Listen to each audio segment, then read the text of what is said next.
হ্যাঁ বুঝি, আমার মতো তোমাদেরও সন্ধে হলেই চটপটা কিছু খেতে মন চায়, সেই জন্যই তো আজকে বাড়িতেই বানিয়ে ফেলবো পাপড়ি চাট। তার জন্য নিয়েছি পেঁয়াজ কুচি, ধনেপাতা কুচি, গাজর কুচি, শসা কুচি, লঙ্কা কুচি, টমেটো কুচি, লেবু আর বিট লবণ। এখানে নিয়েছি সেদ্ধ করে রাখা আলু, টক দই, তেঁতুলের চাটনি, আর নিয়েছি বাদাম ঝুরি ভাজা। আর যেটা মেন ইনগ্রিডিয়েন্ট সেটা হলো পাপড়ি। আমি এখানে ফুচকার পাপড়ি ইউজ করেছি, তোমরা চাইলে পাপড়ি চাটের পাপড়িও ইউজ করতে পারো। তারপর এক এক করে ওপরে সাজিয়ে দেবো সেদ্ধ করে রাখা আলু, ফেটিয়ে রাখা টক দই, শসা কুচি, ওপর দিয়ে দেবো গাজর কুচি, পরিমাণ মতো টমেটো কুচি, আর দিয়ে দেবো ঝালের জন্য লঙ্কা। তোমরা এখানে ঝাল বুঝে লঙ্কাটা অ্যাড করতে পারো।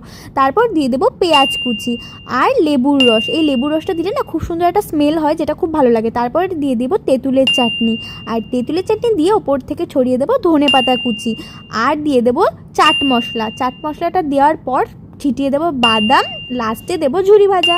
ঝুরি ভাজা দিলেই আমাদের রেডি হয়ে গেল টেস্টি টেস্টি পাপড়ি চাট। কি লোভ লাগছে নাকি? তাহলে শুয়ে আছো কেন? বানিয়ে ফেলো তাড়াতাড়ি। আর যাওয়ার আগে শুধু আমার চ্যানেলটা সাবস্ক্রাইব করে যেও। টাটা।